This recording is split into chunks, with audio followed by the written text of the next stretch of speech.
Hi guys, this is Oliver TV and welcome back to my vlog. So for this video mga idol, ay meron na naman tayong sasagutin katanungan.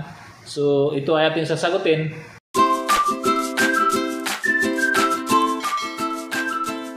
So ang tanong niya ay, Sir, paano kung lumalabas I can process your ATM card and try another transaction? Yan po ang lumalabas sa akin pag nag-withdraw ako. So, kapag yan po ang lumalabas mga idol, I cannot process your transaction. So, meron pong apat na rason kung bakit I cannot process your transaction ang lumalabas. So, una, marahil po ay defective na po yung ATM card mo. So, kailangan na pong palitan.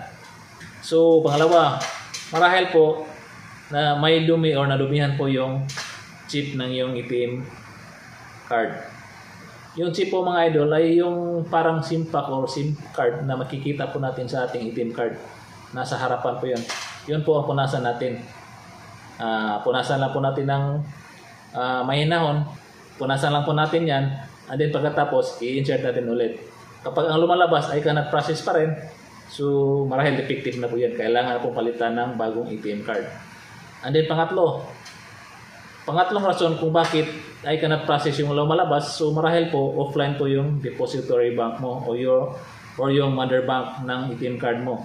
So pangapat mga idol, so marahil po may problema po sa ATM machine. So marahil po may problema sa internet connection ng ATM machine or ang mismong ATM mismo defective.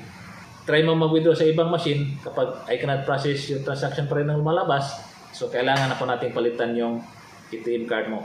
So ATM card po ang may problema or defective na. Kailangan na po palitan ng bago. So sana idol, naliwanagan kayo sa aking sagot. See you on my next video and God bless.